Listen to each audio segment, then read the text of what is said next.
Moi je crois que la CGT n'a pas attendu les syndicats européens pour coopérer avec les syndicats du monde du travail, dans tous les pays du monde. Voilà, c'est vrai que je suis un peu privilégié, puisque chez elle, avec toute l'influence, enfin, l'impact qu'on avait au niveau des pays africains ou autres, on a coopéré avec tout ce qu'on met en place là, c'est dans le cadre d'un système économique libéral. On ne le remet pas en cause. Et c'est ça qui est dommage. Parce que si on ne rentre pas dans un système coopératif, comment on va faire? Ça veut dire que les Allemands vont être en concurrence avec les Français avec les Espagnols avec les Grecs, mais on est tous en concurrence à ce cas-là. Ça ne sert à rien. Ce qu'il faut, c'est promouvoir un système économique qui soit coopératif et non plus concurrent. Et il y a deux cancers, en matière d'économie, il y a deux cancers actuellement. C'est la spéculation et l'actionnariat. Remarquez, c'est la même chose. Je dis une bêtise. Et le dernier truc, je serai très bref. Je pense que depuis l'avènement de la gauche au pouvoir, on a fait tout. Attendez, excusez-moi, non, c'était le grossièreté, excusez-moi. Mais bon, on le disait comme ça à l'époque. Depuis ce moment-là, on a cherché l'unité syndicale pour faire avancer les choses. Eh bien, excusez-moi, mais cette unité syndicale, elle nous a menés bien loin en arrière, plus bas que nous étions au départ, hein, à mon avis. Donc là, aujourd'hui, je suis encore dans l'activité syndicale, et par rapport donc... oui, ça, excusez-moi, mais... Je suis donc aujourd'hui interpellé par rapport à une structure syndicale, par rapport aux salariés détachés qui travaillent sur le méthanier. Il y a Mine Énergie, Fédération Mine Énergie présent aussi lors de cette délégation qu'on a rencontré les délégations. Donc je me présente, je suis André Le Toulet, je suis membre de la CE de l'UCR, je suis sortant. Et en plus, donc je suis le breton d'Alsace. Il ne faut pas que ce soit une commission qui soit désignée et qui soit ensuite validée par des premiers ministres pour gouverner l'Europe. Donc il y a un travail énorme à faire dans le sens de la démocratie pour que ce pays ne soit pas livré à une bande de marchands qui ne pensent qu'au marché à concurrence libre et non faussée. Donc voilà, c'est un sujet très sérieux et je crois qu'il y a beaucoup de travail à faire entre la CGT et les autres syndicats européens. Et je terminerai mon intervention en disant, Bruno, qu'est-ce qu'on peut faire demain pour que ce soit plus démocratique avec nos forces syndicales? Merci. Je suis représentante en fait de Languedoc-Roussillon-FAPT.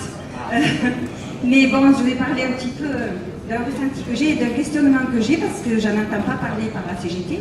J'ai assisté à une conférence par Raoul Génard sur le traité transatlantique. Tous les droits, toute la législation, tout ce qu'on peut avoir qui défend les salariés, qui défend l'être humain. Et tout ce sera pour l'argent, pour le marché. Ça va aller vitesse grand V pour les services publics et tout ça.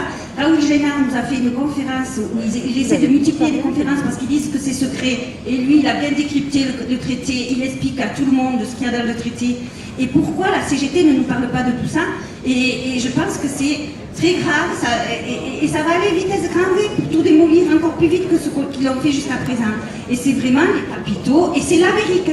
Et c'est l'Amérique qui nous met à sa botte et qui fait à sens unique un traité qui va nous anéantir, nous. Mais je veux dire, je sais pas, moi ça m'a affolé quand même ce traité. Personne n'en parle et... Le gouvernement, au niveau de l'Europe, investissent 2% du PIB. Alors je pose une question.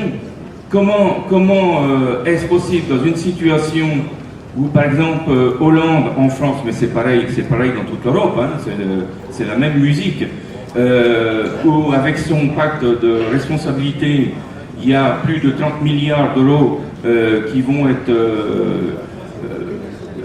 faire un cadeau au patron et puis ensuite c'est les contribuables qui vont payer, c'est-à-dire nous-mêmes, où il annonce 50 milliards d'euros d'économie sur toute la fonction publique et en particulier il a l'objectif de faire une économie de 10 milliards d'euros sur les collectivités locales d'ici 2017.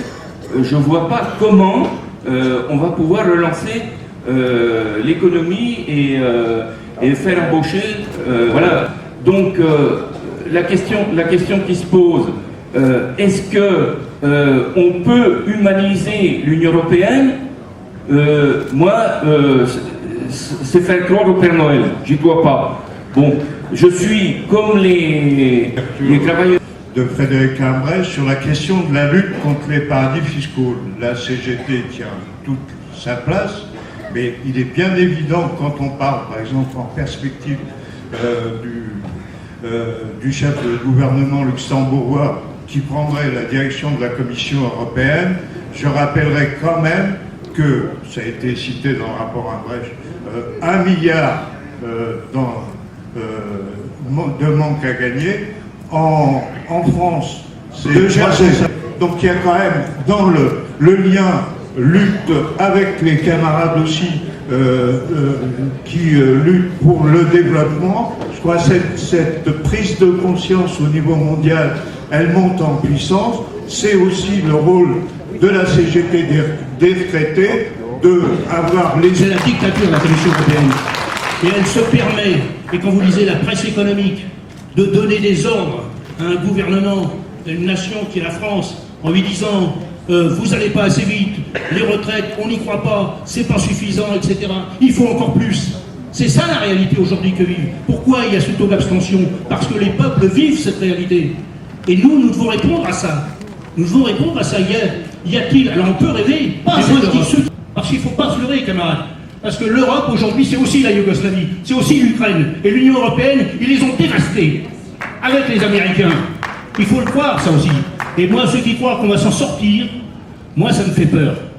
Parce que je dis, avec l'euro, où la seule variable d'ajustement, c'est la baisse du coût du travail, au compte et à la botte des banques, eh bien, dis-moi, camarades, nous sommes là, nous allons vraiment dans le mur. Nous allons dans le mur. Cette Union européenne, il faut la balayer parce que l'Europe des peuples, elle ne se fera pas avec ces institutions qui sont taillées sur pièce pour répondre aux intérêts des banques. Voilà. Question-là, qui n'est pas clos. Il est clos dans le cadre du Congrès, mais on aura l'occasion encore d'en débattre largement. Donc je vais quand même passer la parole à la tribune tout de suite, pour que les trois camarades puissent donner... Oui, déjà, alors vous avez bien compris qu'on est un peu handicapé quand l'auditeur prévu n'est pas là. Bon, en plus, il y a des débats qui sont venus dans la salle que la CGT commence à aborder, y compris au niveau de ses dirigeants. Nous ne sommes pas autre chose qu'un syndicat. Et on avance avec notre capacité de traiter les dossiers par dossier. Donc c'est vrai qu'il y a d'autres à l'extérieur de la CGT qui sont plus en avance par rapport à ce que tu as dit sur l'accord transatlantique. Mais c'est une réalité, hein. Mais ça aussi, un jour ou l'autre, il faudra bien qu'on y arrive. Moi, je voudrais revenir un peu sur, non pas le rêve américain, mais le rêve de l'Europe. Le rêve américain, c'est Obama, c'est les autres. Et je vois demain, c'est bien de voir le passé, c'est bien, mais l'avenir aussi. Et je pense qu'aujourd'hui, on peut plus faire. Et je viens d'une région qui était la Lorraine, excusez-moi du peu, mais j'avais une grand-mère qui avait vécu 3 guerres et qui m'avait dit plus jamais ça. Et elle espérait qu'un jour en Europe on arrêterait de se foutre des bastos pour l'Alsace et la Lorraine. Eh ben oui, ça c'est un rêve. Un rêve. Et un rêve c'est l'espoir. Et ce que je voudrais dire, le rêve par exemple, Ambroise Croizat, quand il a commencé à réfléchir à la sécurité sociale, c'était pas un rêve pour les militants de la CGT ça? C'était pas quelque chose d'un but à atteindre? Qui s'est transformé en une conviction, et grâce à des forces syndicales, particulièrement la CGT, mais qui avait le nombre d'adhérents à la hauteur de ses ambitions et des partis politiques, on n'a pas changé la donne. Un pays qui était ravagé par la guerre, le capitalisme était quand même déjà présent, hein. Les grands bourgeois, les grands patrons, ils étaient là, hein. Et ben on leur a imposé quelque chose. Et le plan d'investissement, c'est pas, je l'ai dit, la commission, le Sénat, c'est les syndicats qui décident de proposer. Ah oui, c'est peut-être une part de rêve. Mais si tous ensemble, on se met à aller dans le méchant, j'ai discuté il n'y a pas très longtemps, plus d'1 heure au téléphone. Donc, sa position. Mais faisons attention, mes camarades. Si on pense que c'est foutu, à quoi ça sert le syndicalisme? À quoi ça sert? Oh, c'est foutu. C'est foutu. Parce que je pense qu'on peut changer la donne. Les traités, c'est fait pour être renégociés. C'est fait pour être disparaître. Est-ce qu'en France, les lois Est-ce que parce que la retraite à 60 ans elle était balayée par ce gouvernement, on n'inclut pas toujours une loi à 60 ans? Est-ce que c'est ça? Non, on continue à se battre. Un départ à 60 ans, avant, pour les carrières longues, c'est ce qu'on dit. Eh bien pour l'Europe, il faut y croire quelque part. Parce que sinon, on se fait voler. C'est comme ça que ça arrive. C'est comme ça que Giscard nous a bananés. C'est comme ça que Chirac nous a bananés. Que Mitterrand, que Hollande nous banane. Il faut y croire. C'est nous la force. C'est pas eux. Alors je vais reciter Bernard, un congrès, qui disait « Si on ne se mêle pas de nos affaires, qui va s'en mêler ?» C'est ça notre problème. Voilà ce que je voulais dire.